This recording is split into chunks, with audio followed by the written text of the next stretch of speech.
2 years ago, I quit my corporate 9 to 5 to launch a business called Samsi, a business that I dreamt about starting for years. Around the same time, my friend Tom did something similar. This week, we launched our cookbook, the culmination of a year's work. And lately, I've been thinking about, is following these creative pursuits worth the difficulties along the way? Today, we're launching a cookbook that Tom, my friend Tom and Jasmine and I have been working on for almost a year now. Tom and I studied at college together, we both studied business, and we both sort of went down different paths, you could say. I went into cabins, Tom became a chef, and Jasmine, his girlfriend, is a photographer. And they were the first ever guests that stayed at Samsu. And when they stayed, Tom suggested that it would be cool to have a little recipe book that guests could use to cook either one-pot recipes or something over the fire outside in the fire pit. And we decided to make it happen. What are we going to do for wash-up bucket? Yeah, we'll find one, but we probably need to fill it up down there and just bring it up on the quad. Yeah. Okay, unreal. Yeah, I think so, yeah. I think. Touch wood. Touch the forest. Tom, whose idea was the cookbook? I think it just came up in conversation between me and Rosanna after we stayed in the cabin the first time. And yeah, just thought it'd be a nice little piece for people to kind of dip in and out of while they're staying in the cabin and have some ideas to cook with the fire pit that was out the front. And yeah, I thought it'd be a fun little project to work on too. I remember after your first dinner washing and ironing all of Mam's sheets from it, this is definitely the play. Yeah, I don't know how they get them clean afterwards, like. I'd say a lot of bleach.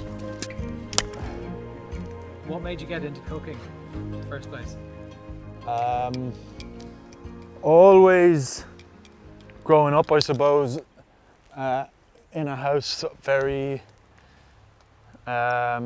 warm I suppose, and we were always treated to good food. My mum was always kind of cooking us nice meals. Anyone who entered the house got welcomed with a cream sponge, and yeah, I guess that was always kind of in the family. And then so yeah, I did some work in business and stuff, and always wanted to veer towards food. And then when I went to Ballymaloe, I just really didn't look back. I just felt very much at ease and at flow in the kitchen, and thought, why couldn't we just do this every day? So nice, looking good. It does look good, doesn't it? Do you want these plates over there, yeah? Yeah. Yeah, just those two stacks. There's loads. So 6 people per table? 6 per table, yeah. Okay.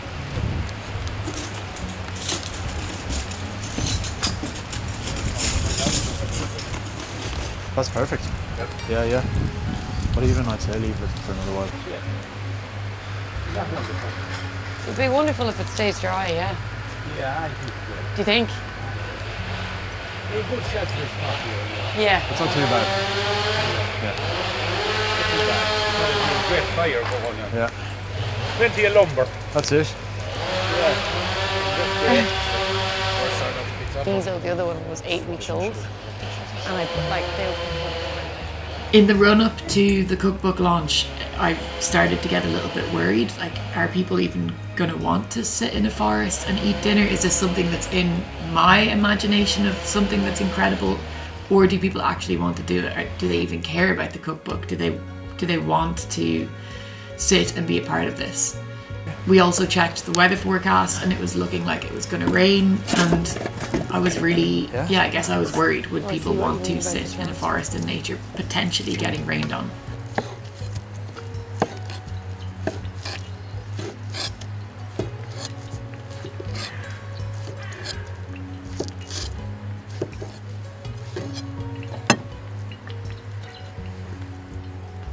Yeah, no, it's pretty cool. We were like, I know, I sent an email during the week. We were thinking of moving it to like the coach because the weather was looking like really bad. But like today it didn't look like too bad, so we were like, let's just give it a go. Everyone's here coming for a forest feast. So. Yeah, it's stunning. I love that you're like, wear a comfy shoe, or what Yeah. was it, the ground? So today we're cooking. Well, these are damsons actually that I just got from the garden. So I'm just blistering them in the gosney with some thyme and sugar. Liam's just braising some kale in some chili and garlic over the fire. And then we've got some spatchcock chickens that are marinated in lemon zest and garlic. And then what else have we got? We're going to do a panzanella just because the tomatoes are at their best at the minute and are about to go out of season. So that's for a starter. And yeah, that's about it really. Should be enough.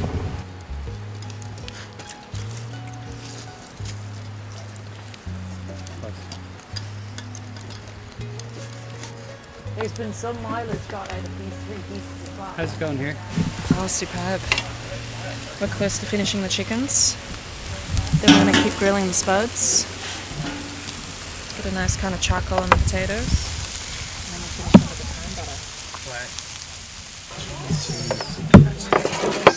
Swap out the corner there. Okay, nice. So we have the panzanella. So these are last of the summer tomatoes from McNally's. Lovely and ripe. Some roasted focaccia and sourdough. Just a bit of olive oil. Torn basil and a little bit of vinegar.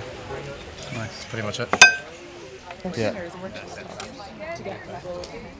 Is it you there? Yeah. So do you want to say anything as well? You go first, I'll cover what you don't say. Okay.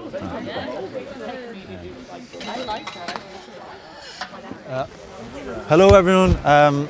Thank you all for coming. I think we got chatting to a lot of you guys on the way in, and a lot of fun people who are up for a feast in the forest. So no, thank you for coming. Seriously, this is kind of a kind of weird dream that me and Rosanna had, that we should have launched this cookbook in the forest. So it couldn't have happened without lovely people who were up for it. And thank you very much, and apologies about the few specks of rain, but hopefully that's it. It's over. It's over. Hopefully, I myself and Rosanna, I suppose, go back to college times, and Rosanna, if you don't know already, runs Samsu, which is the off-grid cabin business, which actually started here in Ballinlough. And after myself and Jasmine stayed in the cabin, we came up with this idea that maybe she should write a cookbook for the fire pit that was at the front door. So that's why you're all here today. So I think Rosanna wants to say a couple of words as well, but thank you all for being here and helping us to launch it. So.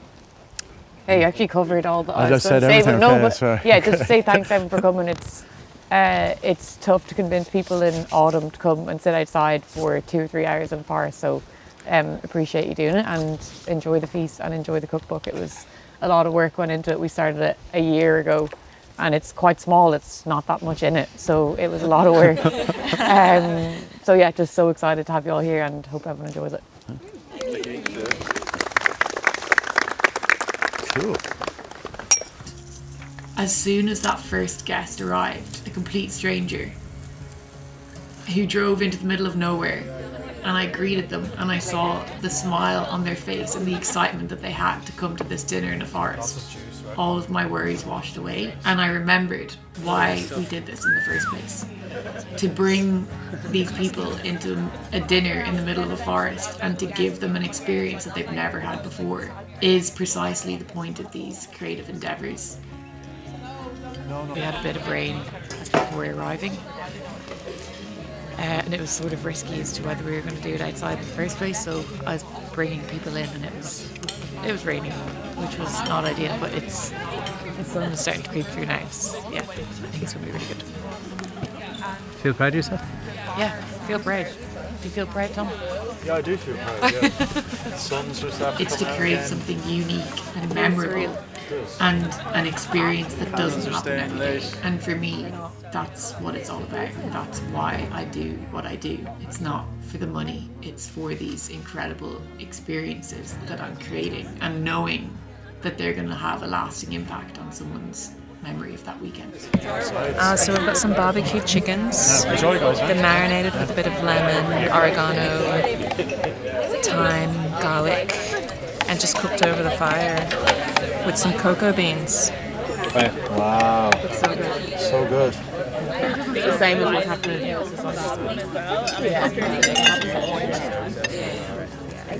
It's pretty dreamy here, to be honest. Okay.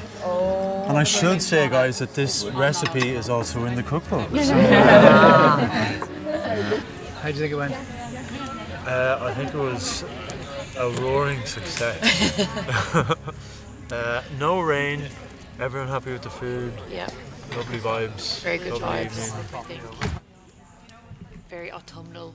Like, neither of you have chosen like a corporate career choice. What do you think about following that sort of creative itch and choosing your career around that? I think that my theory on that has always been, if you care enough about something, that you will get to a point where you're good enough at it that you can, I suppose, create a decent living for yourself, really.